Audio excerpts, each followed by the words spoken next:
I published a cookbook last year, if you haven't checked this out yet. And we're actually going to be making, um, this is kind of like a 2-for-1 because I know some people wanted to just make a regular nacho cheese. And so essentially we're making the nacho cheese and we're adding roasted poblanos to it.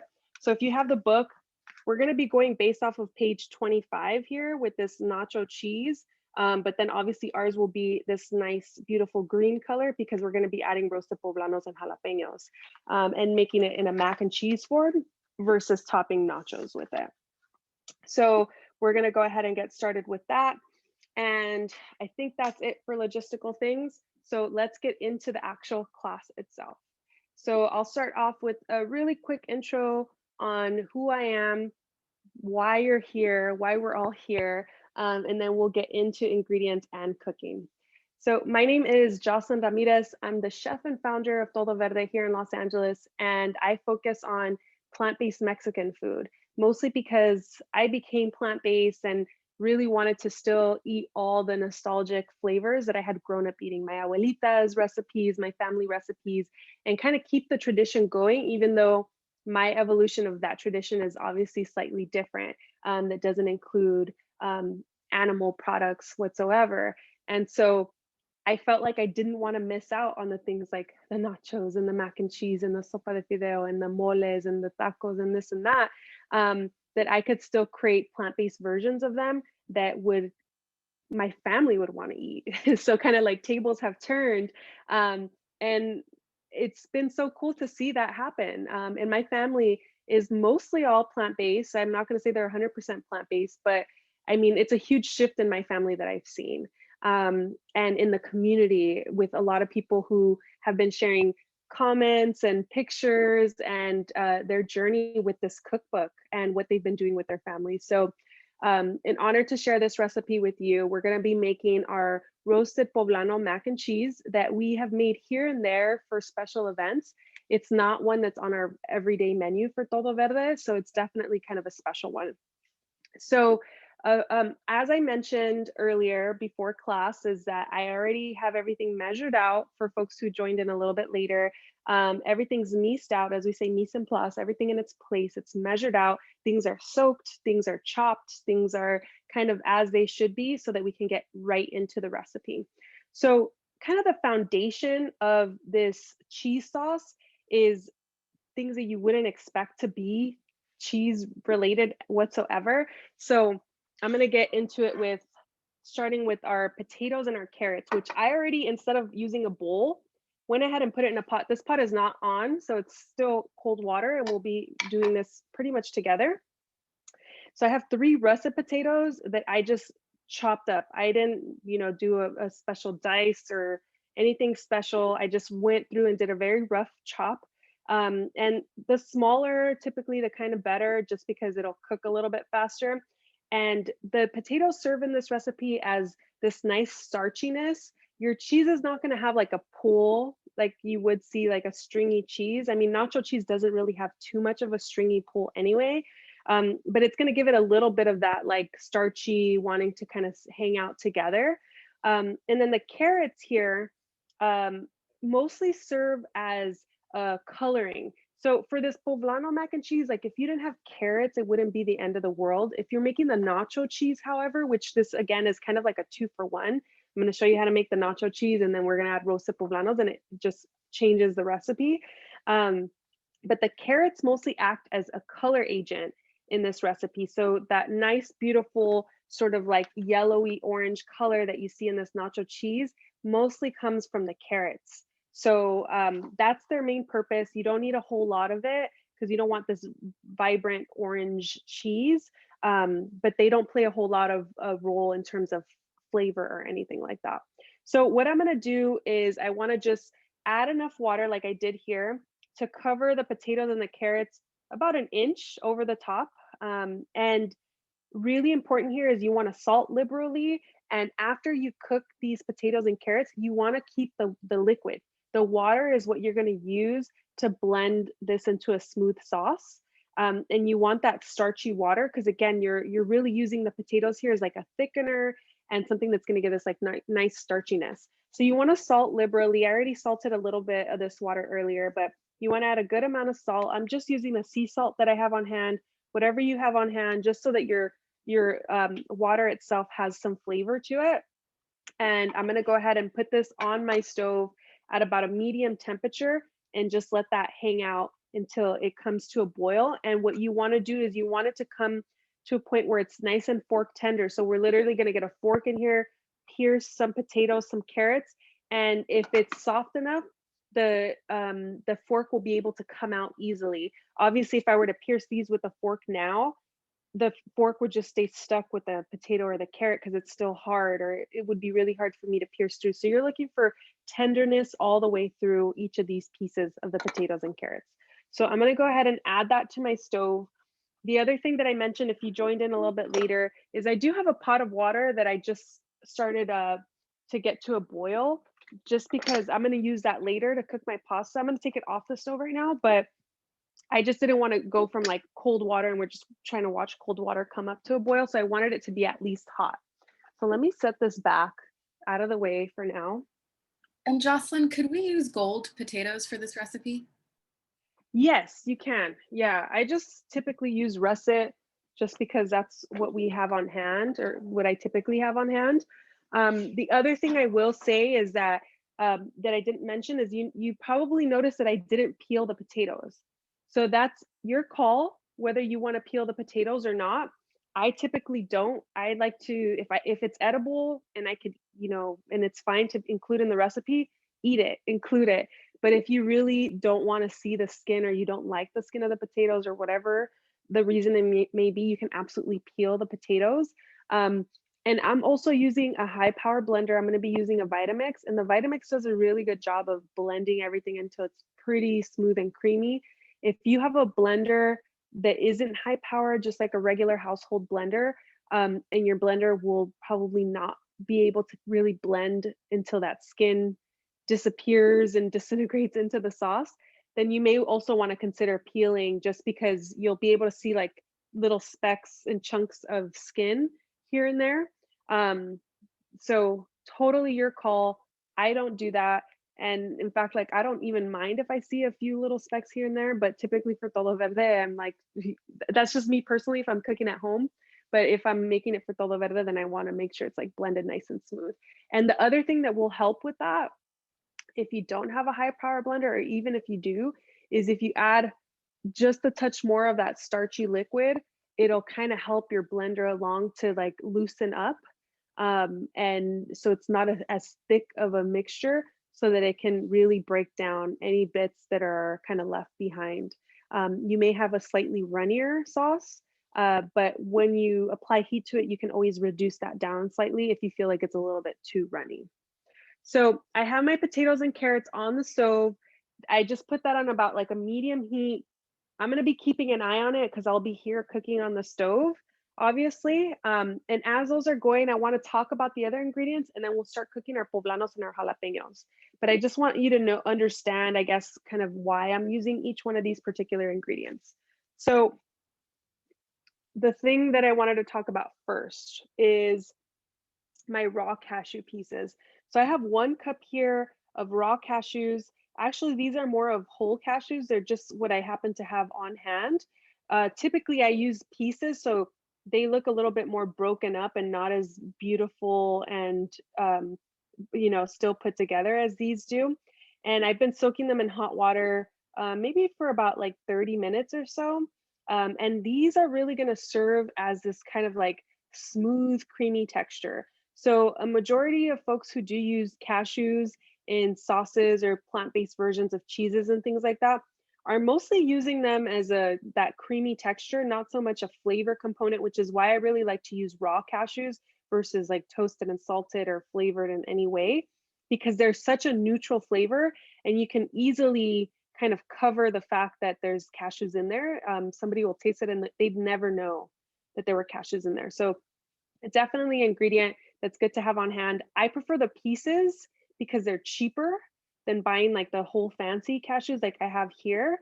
And they're going to get blended up anyway. So it doesn't really matter that they were pieces or raw or whole pieces or whatever. So definitely an important component for a lot of cheese-based dishes. And then earlier before class, we were talking a little bit about nutritional yeast.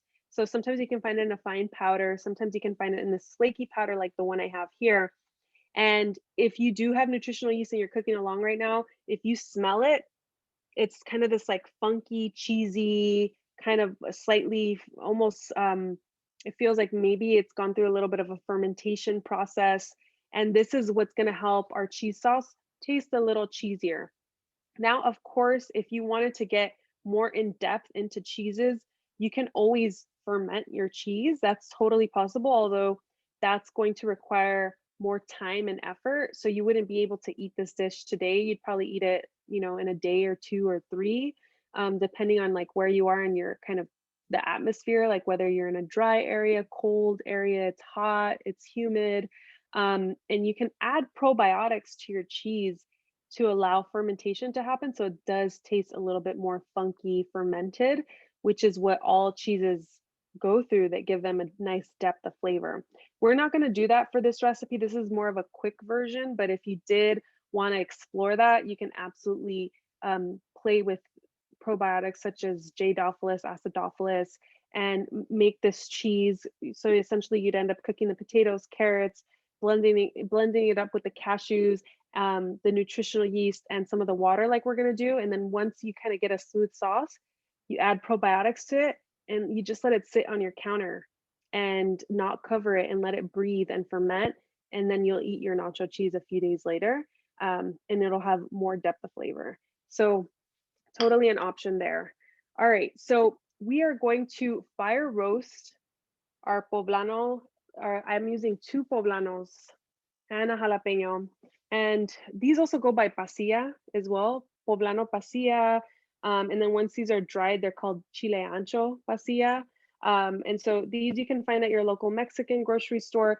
They typically tend to be pretty low on the capsaicin, which means like they're not very spicy. And these are the chiles that you typically see for chiles rellenos. So they will be cooked, peeled, and stuffed, and then battered and fried and whatever else, and then put in a tomato broth and like so many things. Um, for this recipe, I am gonna fire roast them, and I'm not gonna peel them. I'm actually gonna just throw them in the blender with the charred skin and all. I like that additional little flavor to it. If you don't feel comfortable with that and you want to remove the skin, you absolutely can, and it'll just require an additional step of steaming them.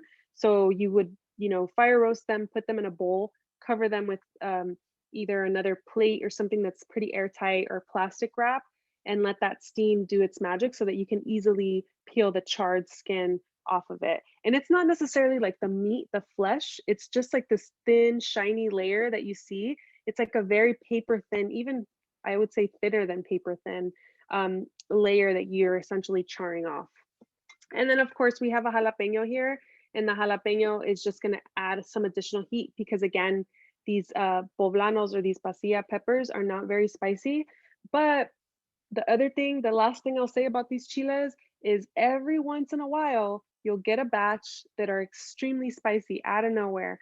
It's happened to me one time. It happened to my sister-in-law. She made chiles rellenos. She couldn't sleep that night. She had to sleep with her hand in a bowl of milk because they were just so spicy, and she was using her hands to peel and remove the seeds. So just be cautious. Typically for todo verde, what we tend to do, and what I do here even at home, is I can tell by just smelling. Like once the chile is either cut or fire roasted, I can smell and I can feel, oh yeah, this one's spicy or it's not. Um, but you can always cut a little piece off and you can give it a taste. And if it's unbearably hot, then you don't want to use the full amount. Maybe if this is overly spicy, use a little bit less of it, depending on whatever your preference is for heat level. And if these aren't spicy, definitely use them all because you want to get that color and that kind of smoky flavor. So all I'm going to do is I'm going to turn on my front burner, and you want to get a pair of heat-proof tongs. I've already washed these chiles. I wash all my produce when I bring it home so that I don't have to do it one by one. And I'm just going to literally add the chiles directly over the open flame. and I want to keep an eye on it, and I want to turn them and move them as needed. It's going to start to like crackle and pop. And essentially what I'm looking for is this nice and blackened charred skin. And you just have to essentially keep your eye on it. It's going to take anywhere between like 8 to 10 minutes or so. It might take a little longer because I'm actually using, maybe I will use this other burner here. Let's see here. There we go. So I have this other burner on. Let me put my jalapeño over here so I get some love too, and then it'll maybe go a little faster if they're spread out. So again, if you have all 4 of your burners available, I like to use this other half of my stove as a countertop just so it's like easy access when I'm doing these cooking classes. However, if I had all 4, you can also spread them out so that each chile has its own burner and it goes a whole lot faster. So let's see how this one's looking so far. So I can already see a little bit of blackening. It still needs more than that. So this is definitely, it's getting there, but it still needs a couple more minutes on this side. Now for this recipe, again, it's just going to be a short period of time, you know, anywhere between the 8 and 10 minutes for them to get nice and charred and blackened. They don't need to get super soft and overly cooked. You're mostly looking for them to just get that charred skin and depth of flavor. And, you know, if we were cooking chiles rellenos, same thing goes. Like I like to be able to still see a little bit of the structure of the chile. Once the chile has become completely cooked through, it gets so soft to the point where like the chile easily collapses and the flesh is just so extremely soft. For this recipe, it's not as big of a deal. If that happens, if they get slightly overcooked, that's fine because it's going to get blended into a sauce. However, if you ever do make chiles rellenos, that's something to be mindful of. So look at that blackening skin right there. It's getting there. I want to get a little bit more and you can move them around. Another thing is if you don't have a gas range burner like this, if you have an electric burner, you could do a couple things. You can put these in the oven and let them cook under the broiler. The broiler will probably also be electric, but it'll be more of like this almost like direct powerful heat that'll happen. So you can either do that, or of course you can cook them in a pan if you wanted to. You just won't get the flame hitting like all the crevices. So like this chile has like curvatures to it, and you won't get that flame hitting there because it's not touching the direct heat source, which is the pan in that particular scenario. So if you're planning to peel your chiles, you wouldn't be able to peel in that area because the skin would probably still be super stuck to the flesh of the chile because it didn't get fire roasted. Look at that black chile there. So that is the color that I'm looking for. And let's see, let me flip this one over. Now, if you wanted to cook it a little under that, like maybe not as black, you can absolutely do that if you want to. I like to get that nice char on it. So this becomes like, how much do you want to char the chile for yourself? Let me actually pan down slightly. Hold on 1 second. Let me pan you down if I can. There we go. There we go. All right. And you can see here that my liquid in the pot here, my water, my potatoes, my carrots, it's getting hot. It's still not boiling yet. And it's still going to take a few minutes for those to cook all the way through. I'm going to turn my chile here. So for folks who are cooking along, I'm curious, like, have you ever cooked your chiles this way? For people who are new to, oh, there's my fire alarm. Let me turn on my, so beware of that. The fire alarm, the dreaded fire alarm. Let me open my back door. That's not the first time that's happened in these classes. That's how you know it's right, for real. Seriously, I don't know if you all have seen those memes of the smoking house, and it's the mom saying, "Estoy asando los chiles." I mean, that's kind of what it is. It's nice and smoky in here. It's like if you're bringing the backyard vibes inside, right? We're grilling inside. So here is my nice fire roasted chile. It still has a nice little body to it. It's not collapsing or overly cooked. This for me is ready to go. So I'm gonna go ahead and remove this one from the heat and add it to my bowl here. And if you were peeling these, then you definitely want to add that layer of plastic wrap, or maybe have a taller bowl where you can put like a plate or something over the top and create a little bit of that steaming to happen so that you can go ahead and peel your chiles. Now, one tip for peeling chiles, like when I'm making chiles rellenos, is that I don't prefer to rinse them. Some people will peel and rinse them under running water in their sink. I don't like to do that because I feel like this is adding flavor to the chile and then you're just rinsing it off. And yes, the chile is then cooked, but you're missing all that like charred good flavor. And so I don't prefer that. I think that you can rinse your hands if your hands are full of excess of the skin you're peeling off, and then come back to the chile on your cutting board and keep peeling. So just another tip there. I'm gonna give this just like another minute and then I'll pull this one off the flame. And again, because this is not a chile relleno recipe and I'm also not gonna peel these, I don't mind the fact that there's some areas that like the tip of this chile didn't really char. You can still see that it's pretty vivid and green there, pretty vivid and green here. I'm just trying to cook it a little bit, give it a little bit of a head start. This chile is ready to go. You can see that that green hue is starting to get a little bit deeper. So I'm gonna go ahead and remove my jalapeno. But if I were cooking chiles rellenos, this would not be ready for me yet. I would need to make sure I get that fire char on every area. If not, I won't be able to peel those areas very well. All right, any questions as we're wrapping up with roasting the chiles? I can turn off this flame. All right, let me go ahead and remove this chile from the flame. Jocelyn, could you let us know what alternatives to the cashews there are if we have a nut allergy? Oh, interesting. If you have a nut allergy, I mean, you could leave the cashews out. Sometimes I've used like pepitas, for example, which would be nice in this dish if it's like roasted poblanos and pepitas to kind of like thicken it up a little bit.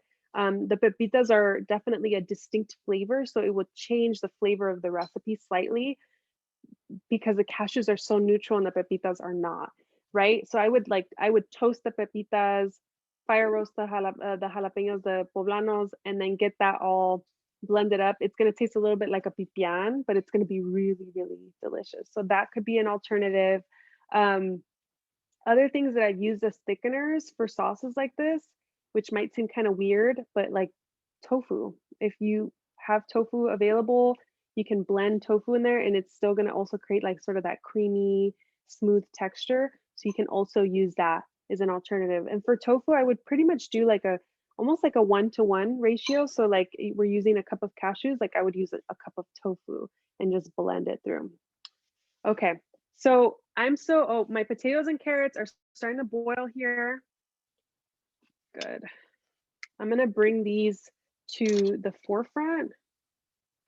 I can see that they're starting to boil. I'll bring them to the front burner. Let me actually grab my towel and move it over. And I'm gonna set my lid on just a jar. Let me turn my front burner on. There we For the go. potato and carrots, those are unsalted, correct? They are salted. So I did They show on camera that they are salted, yes. The potatoes and carrots I added, you want to do salted water for sure, just to infuse some flavor into the potatoes and carrots themselves.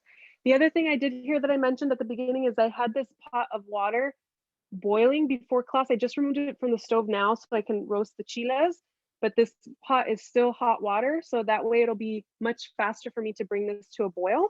Let me lower my front burner here because it's about to boil over. I'm gonna just remove the lid. And I'm gonna check these for fork tenderness right now. So I'm literally gonna just grab a fork, gonna try to pierce through. Oh, I can feel that it's still not fork tender. I could still feel too much of the texture, They're softer, but it still needs a few more minutes of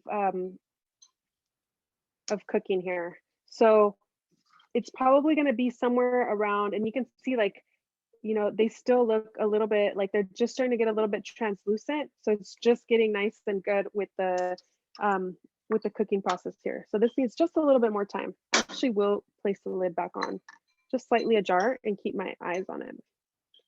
One thing that I just want to look out for here is that I don't boil over, because this is really easy for it to just come to a rolling boil, and because it's so close to the top of the pot, it can easily boil over. So I'll just keep an eye on it. It might happen. Sometimes it does. It's okay. But I want that to stay at a boil. Like, I don't want it to just simmer. I actually do want it to be boiling. And it'll probably take just a few more minutes for that to come to.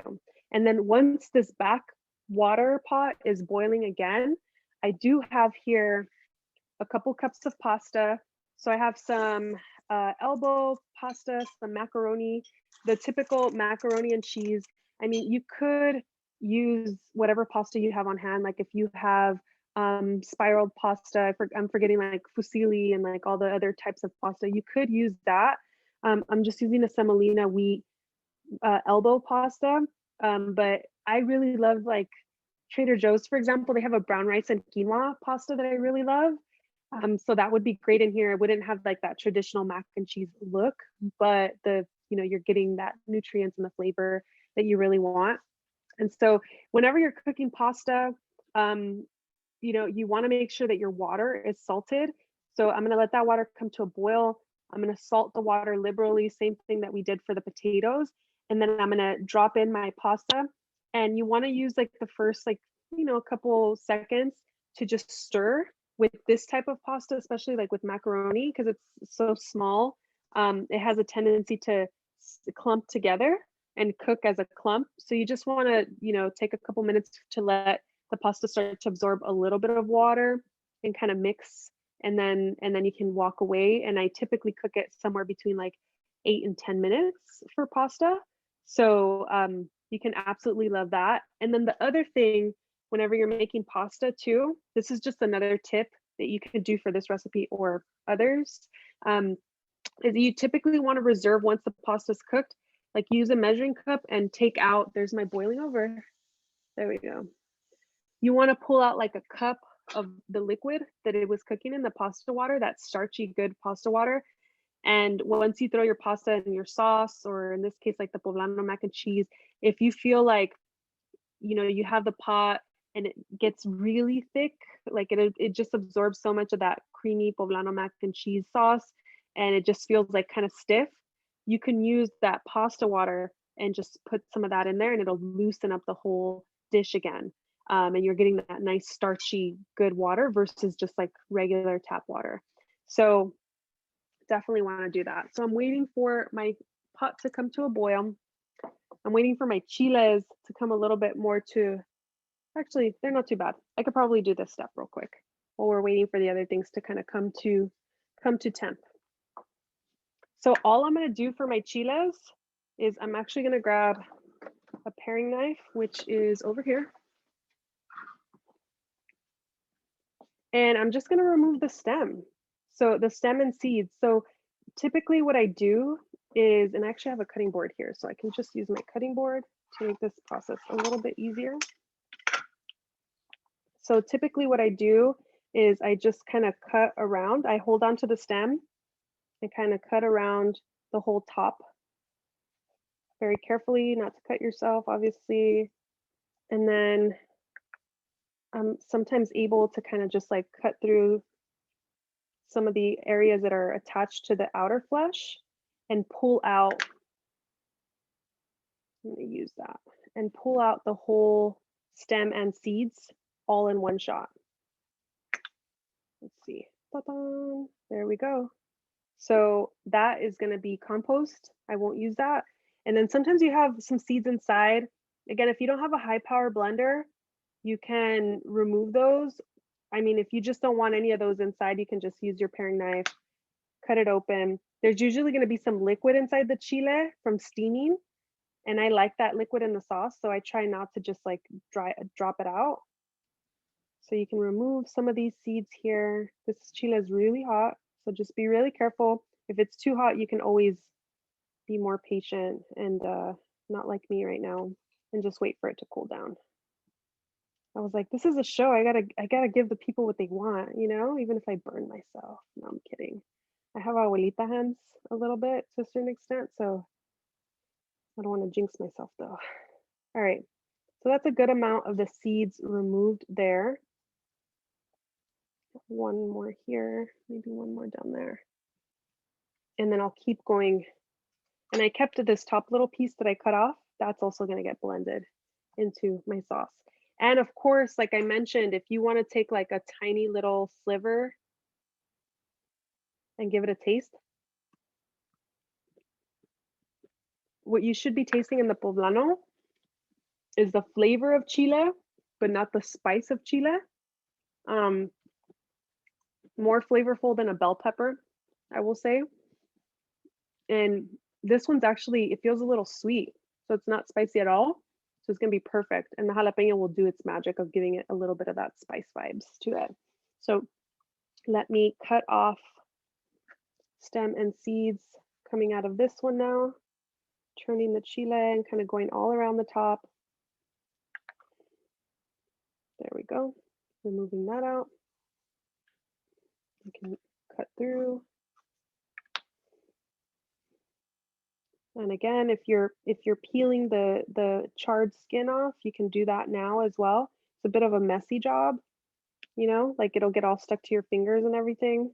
And that's why I say you can go to the sink and you can rinse your hands. Another trick I have is like sometimes I have a bowl of water right next to me and I'll like rinse my hands in the bowl of water and then come back to the chile just to get some of that excess charred skin off of my fingers, because then I feel like I'm actually adding more of the charred skin to other areas of the chile rather than like peeling off.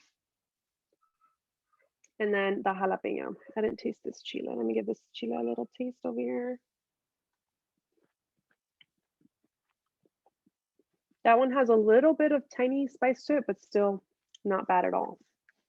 The other thing I want to also do is just for garnishes, if you'd like, you can cut, let me actually cut smaller slices. So you can cut like really thin slice of jalapeno if you want. It could also be a fresh jalapeno. In the photo, whoa, my water is boiling over here too. Let me lower that temperature. All right, so we're almost ready to cook pasta. So you could use a fresh jalapeno like the one that we featured in the photograph, or you can cut a slice of your charred jalapeno. And then I also included some slices of the actual cooked poblano. So what I would do in that case to just have your garnishes ready is you can just cut off like a portion of your chile, and this could be your garnishes for all four of the, because this recipe serves about 4 people. So what you can do in that case, and it doesn't have to be perfect, is you can just go through and take a piece like this, and you can, if I slice this way, I'm gonna have like a little tiny piece, right?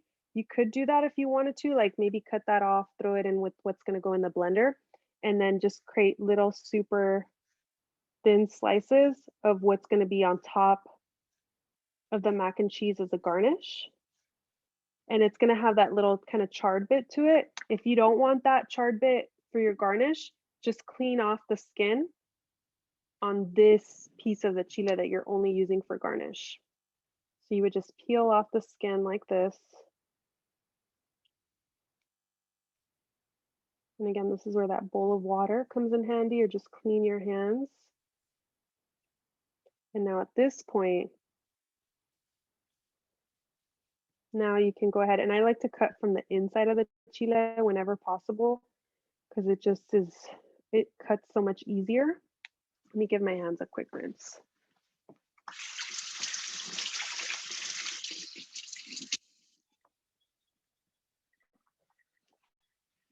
Okay, and now we can go ahead, let me slice that end off and create some really, really super thin slices.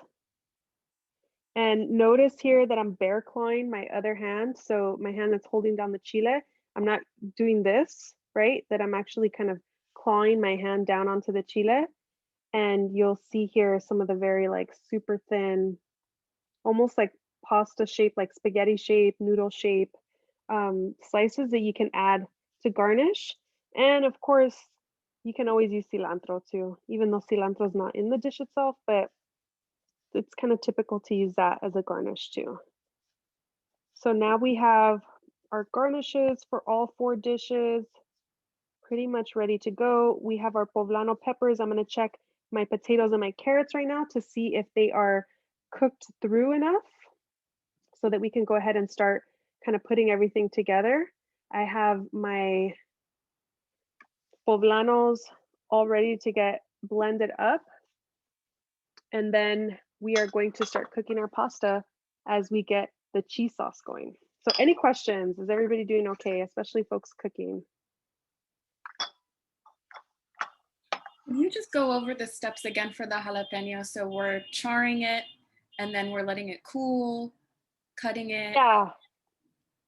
Yeah, exactly. So you're charring it and you're just letting it cool enough for you to be able to touch it, for you to be able to chop off the stem and kind of break it down a little bit. And I had mentioned earlier that it's good for you to be able to give it a quick taste so you can feel the heat level. So you can smell or taste, and if you feel like it's overly spicy, especially if you're going to be serving this to like kids, you know, you just want to be cautious of that, or somebody who doesn't love spicy food, because sometimes it does pack a little bit of a punch. And you don't have to peel that. The only thing I peeled right now was just the poblano chile slices that I used as that I'm going to be using for a garnish on the top of the dish. All right, so I am coming back to my stove here, and my potatoes and carrots are pretty fork tender, and like I see how it just broke apart right there. So I stick my fork through and it easily comes out. It actually, in fact, kind of breaks down the potato or the carrot slightly when I do that. So this is what you're looking for, is it to be just nice and soft. And again, remember that this water is important to the recipe. So we're not going to go ahead and just strain it. If you do strain this water out of the pot, have a bowl underneath your strainer to just collect some of this liquid. We're going to be using a cup, potentially up to 2 cups as needed, to just get a nice, smooth, creamy sauce. So what I like to do is I actually like to just use a slotted spoon. So it takes a little bit longer, right? Like I'm going to use a slotted spoon versus like just draining out and then you have all the pieces. I'm going to use my slotted spoon and I'm just going to go ahead and add all the potatoes and the carrots. If you have a home blender that struggles to blend things like this, you can absolutely blend this in like 2 to 3 batches. And it's going to be a little bit easier for your blender to do it versus trying to do one big batch. It's good. My blender is going to be tired after this. So I'm just using the slotted spoon. I'm going to grab as many or all of the pieces as I can. And then it'll be really easy for me to just pull a cup of water out of this pot.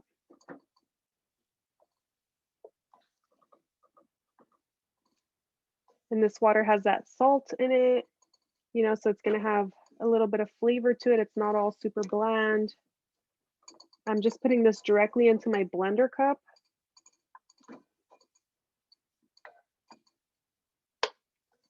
All right, there we go.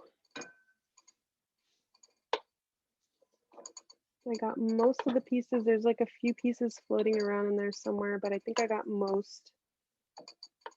All right, so I'm gonna go ahead and let those other pieces go at this point. One last potato. All right, so I have that going. I put my potatoes and carrots in here. And the other thing I'm gonna do just real quick, since we're on the stove right now, is I'm going to remove the lid from my pot of hot water. Let me actually get rid of this slotted spoon at this point. And I'm going to salt liberally here. So I'm going to bring my sea salt in. I'm going to add a few good, whoa, crazy how much that boiled up. There we go. All right, so we have our boiling water. I'm which I need to turn up slightly. There we go. And then let me go ahead and drop in my pasta. I have 2 cups of pasta in here. Let me get that slotted spoon back in and let me just give it a stir for just like 30 seconds. Let that pasta start to get nice and comfortable in this water without sticking together. So this is just great for pasta like this macaroni. I also do like to stir, for example, like if you're making like something with chia seeds in water, like you should also stir that. Just because it helps prevent any clumping. I see a little floating potato skin in there that was probably on the spoon, but it's all good. So I'll try to capture that later. And I really like this pot because it also has this strainer up at the top that fits in with the pot. So I don't need another strainer to kind of get this out of the pot. All I'll do is bring it over my stove and drain that liquid out once it's all ready to go, once it's all cooked. You get that potato skin out of there. And I'm gonna set my timer to about 8 minutes and I'll check in. Let me see if I could get that potato, there we go.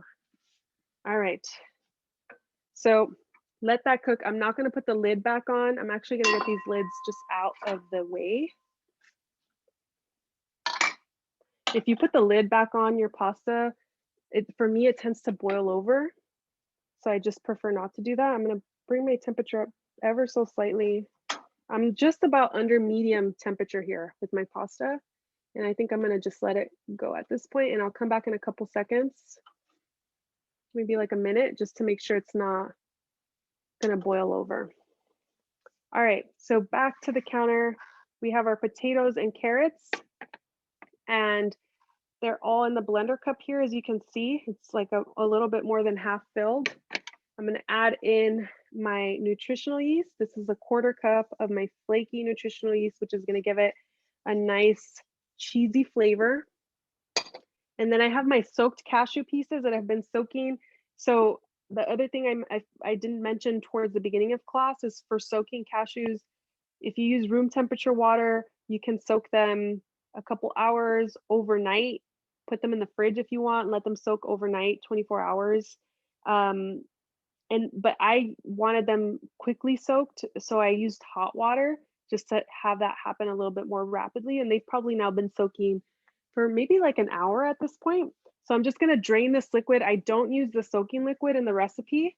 I just want the cashews nice and plump, pliable, ready to become a nice creamy texture. And that is gonna go into the blender. So I have my cashews, nutritional yeast, potatoes, and carrots. I'm gonna throw in my poblano and jalapeño into the mix here. So that is going into my blender. Yeah, not too spicy. Oh, actually, this one does smell a little bit spicy. Let me give it a little taste. Hopefully I'm not gonna be a blooper right here, spicing myself out. Let's see. Oh, it's not too spicy. Oh, yeah, it has a little after kick. I'm gonna just take the seeds out and use the flesh of the chile. So I just kind of went around the seeds. I didn't check the spice level on that earlier. So you can either use less of the chile or remove the seeds. If it's not spicy, I leave the seeds and all. But right now I'm just gonna use the flesh of the jalapeno only. So as you can see, I have a really full blender. I'm gonna add a cup of my liquid that I cooked the potatoes and the carrots in. I might need to add more. And then the last thing you'll need to add to this is salt. Be generous with your salt here. If you don't add enough salt, this ends up tasting like a potato carrot stew. And the salt, I mean, most cheeses tend to be pretty salty, you know, when a recipe has salt in it, it'll usually say be cautious with your salt. There's about 3/4 cups. I'll grab another 1/4 cup. So you want to be pretty generous with that salt. There we go. And I might need to get a little bit more of that liquid. Now I'm going to go over to my blender base and I'm going to blend. I'll probably be there for maybe a couple minutes until this is nice and smooth. Again, you can do this in batches if you need to. And if you do it in batches, you're gonna have to kind of eyeball like what's half of the potato carrot mixture, half of the, you could measure if you want to, but you can kind of eyeball it. And then once you combine everything together, you can kind of feel if it's too loose or too thick, or if it needs more salt.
So let me show you real quick.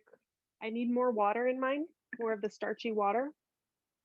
So you can see I still have quite a few of the black bits from the chile that you can see throughout. So it's not smooth enough for me yet. And then I can see that it's getting creamy, but I could see the chunky texture in it. I can see bits of the potato.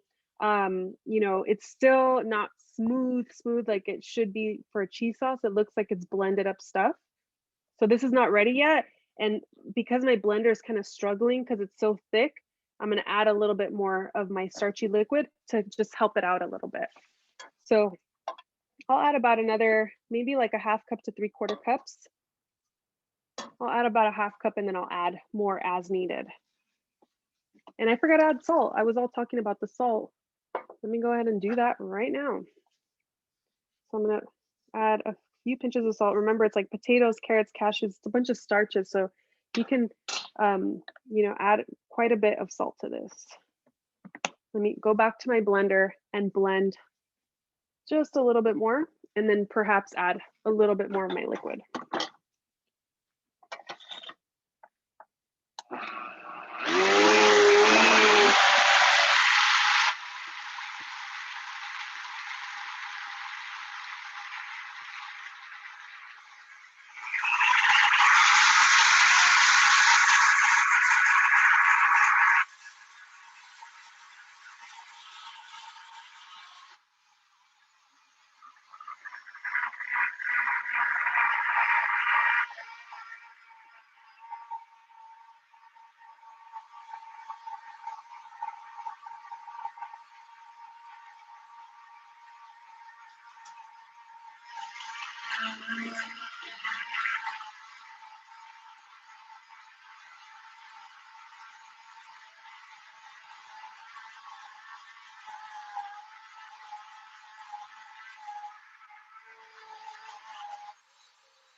There's my timer, 8 minutes down so far for the cooking of the pasta. I'm gonna take just one piece of macaroni out, give it a taste.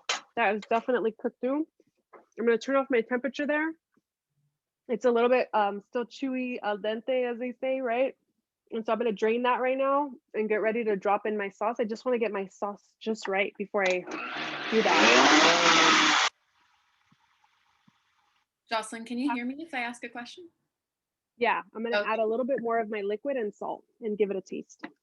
Would a food processor be okay to use here at this step? I don't think that a food processor, unless yours does sauces, I don't know if it will blend it until it's smooth enough. So you might be left with something that's a little bit still slightly chunky. But you can try it out and see if it works out. I just personally prefer a blender. A hand blender, if you have that, might work well too. And we have a question from Ryan. Ryan, go ahead and ask your question. Hello. Hi. Hi. I think I missed it, but do we add the nutritional yeast into the blender mixture? Yes.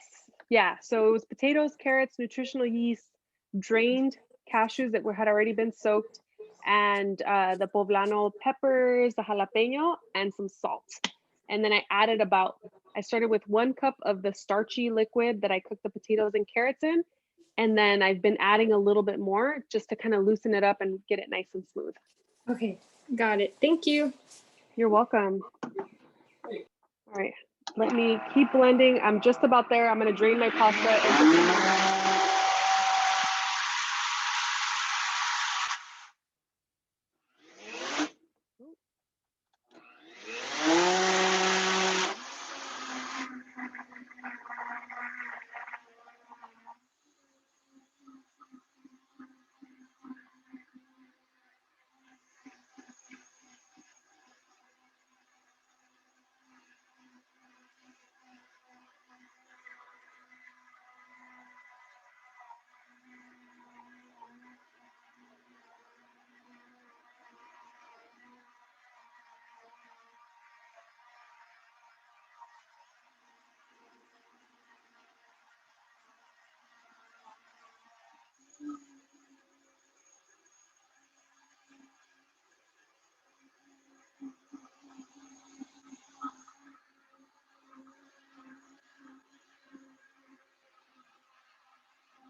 All right.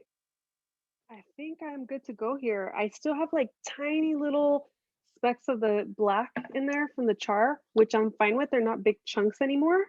And you can see how it kind of looks nice and smooth here, much smoother than it did earlier. That was nice and chunky.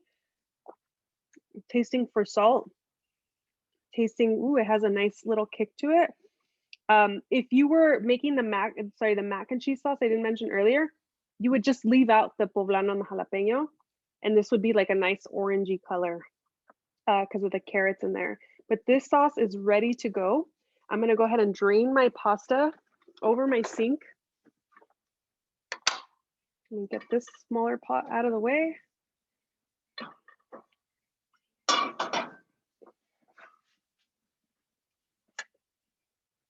Just straining this hot liquid out.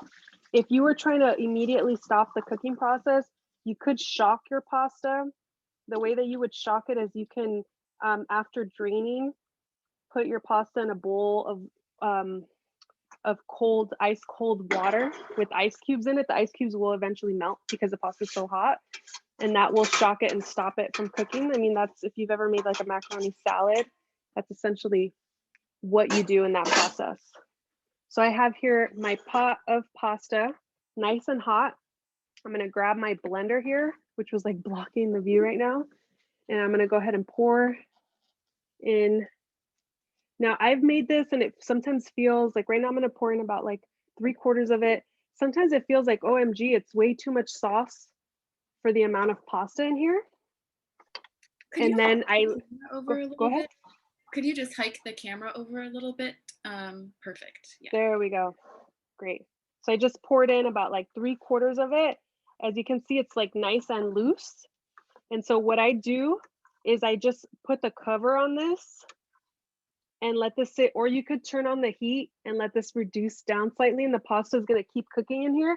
And it's gonna be just like the perfect, luscious texture.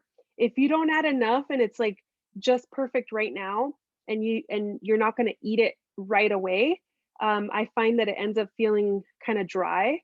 So you want to add like a good amount to it. You can put it on really low temperature and let that pasta keep doing its thing and absorbing. When I've made this for the holiday season and I took it over to family's house, you know, now it feels like billions of years ago, I actually end up putting more of the sauce in here so it feels extra loose, and put the lid on it, take it there, reheat it to temperature there, and it ends up being just the perfect consistency, but you have to add kind of more liquid at the beginning stages for it to be the right consistency once it's ready to be eaten. So this is kind of what you're looking for. If you want to let, like, for example, I would just put the lid right back on. And it's hot. You can see that steam in there. It's hot. You can either turn on to really low temperature and just keep it to temperature, or you can just leave the lid on, no heat on, and just let it sit and absorb more of that, the sauce, and it will thicken up on its own. If you just even give it like 5 minutes or so, it'll thicken up nicely on its own. So I'm gonna give that just a couple minutes to do its thing before I serve it up. And I'd love to see how everybody's doing, especially folks who are cooking, what your process is looking like there. I see Ari, y'all are like, Susha, you're getting it done. Yeah, that's awesome. Let me go into gallery view so I can see everybody there. Hi, we have a question. Sure. When we put the sauce with the noodles, do you keep it on low heat or just low heat? So you could either, you could do it both ways. If you want it to be really hot, you could put it on just really low heat just to keep it to temperature. You're not really trying to boil it or anything like that. Everything's hot already. So you're just trying to keep it hot.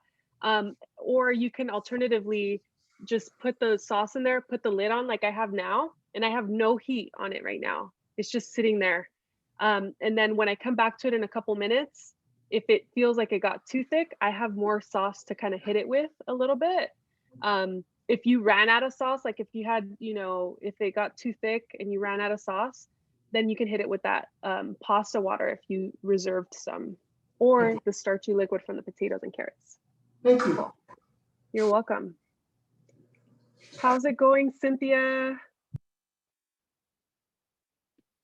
Good. I think I was just going to ask, should I have extra sauce? Because I was adding the sauce to the noodles and it felt like it was too much sauce. So I kept some on the side. And then yeah, I have maybe from the whole blender, I probably poured in like about 3/4 of it. And I have like about 1/4 of it on standby.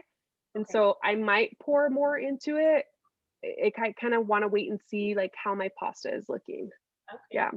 And if you do have any leftover and you realize like, I don't need to, oh, I see Lynn there has some leftover. Yeah.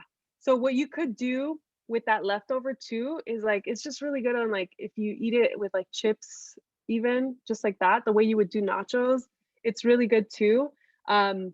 So you can add it to another dish as just like a topping on a sauce topping over the top of it, like even tacos if you wanted to and get really messy with it, or quesadillas. But typically I do end up kind of getting really close to going through all of it. All right, let's see, DPG's account. Are you doing okay? I see you kind of going around. Is everything looking okay?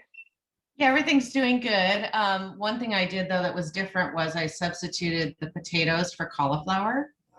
Oh, interesting. To make it more keto friendly. Yeah. So, but it turned out good. I was a little worried the sauce was going to be runny and everything, but it turned out really smooth. So, yeah. Great. All good. Great. Yeah. Great. Yeah, and yours might have like if you probably didn't need to add as much of the water as I did because your cauliflower absorbs so much of the liquid. So yeah, perfect.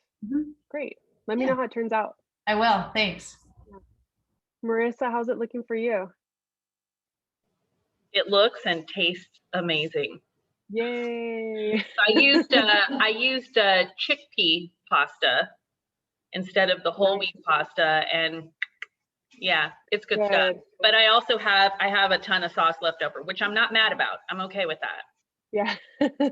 Yeah, so if you let it sit for a little bit, you may need to add more of it. So just kind of wait and see. Give it a couple minutes, wait and see. I hear somebody unmuted themselves. Where are you? Yes, here we go. Yeah. You came out really good.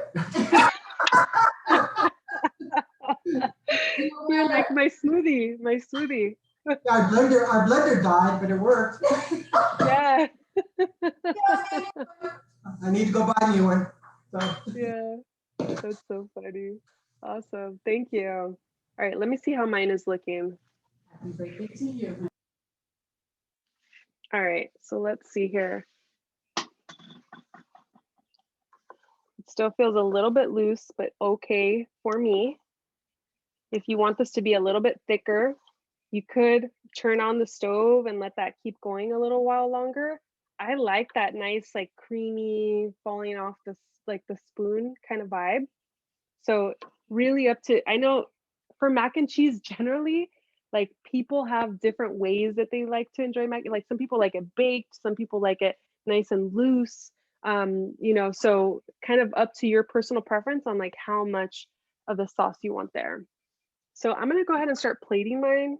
I have a little plate here that I'm gonna use just to plate like a tiny portion. It's not gonna be the whole, because this will serve like 4 people really comfortably. And of course it's meant to be comfort food, so it'll be nice and filling too. I'm gonna just put that on this plate here. And if you wanted it to taste even cheesier, by all means, please add more of that nutritional yeast. Like I'm sure you have like a whole container of it now if you just bought it for this recipe. So you can get a little bit more heavy-handed with it if you want to, but totally up to you. I'm gonna go ahead and put that lid back on and keep that covered. I'm gonna come here and I'm just going to garnish my tiny little plate, as you can see here, with just a few pieces of poblano, roasted poblano there, and a little slice of jalapeño. It could be a fresh jalapeno that you slice just as garnish, as I mentioned, some cilantro, whatever it is that you'd like to garnish with. Let me grab a spoon. You can grab a fork, whatever works best.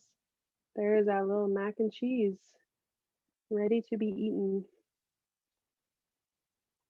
Ooh, nice. I see Lynn's plate there. Awesome. It looks great. So give this a little taste.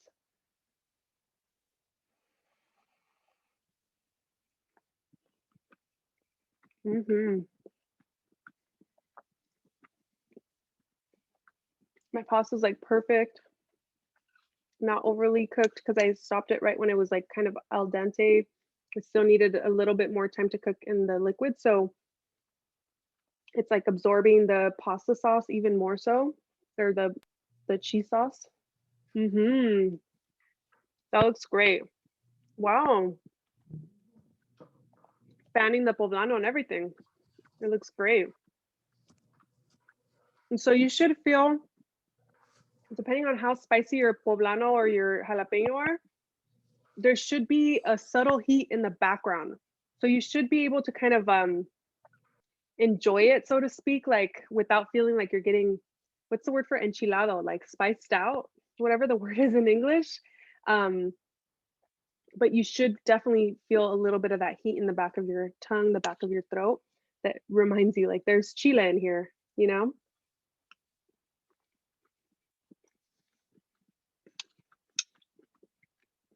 And the other thing I will say about this too, is if you wanted it to be even more packed with like greens and goodness, I've blended like spinach and other greens into the sauce, you know, so you could do something like that, or you could chop it up or just add it into the pasta itself to give more texture. So you'd not just have the mac, but you'd have, you know, greens kind of speckled in there.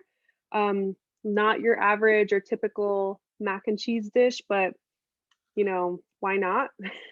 It's like a little bit more extra. So I actually have spinach. I'm probably going to add spinach to my pot and just kind of mix it in. It'll wilt slightly with the temperature. That's just, you know, because I'm like, I need to eat more greens. We all do, right? So just an idea if you wanted to add and you have some of that on hand.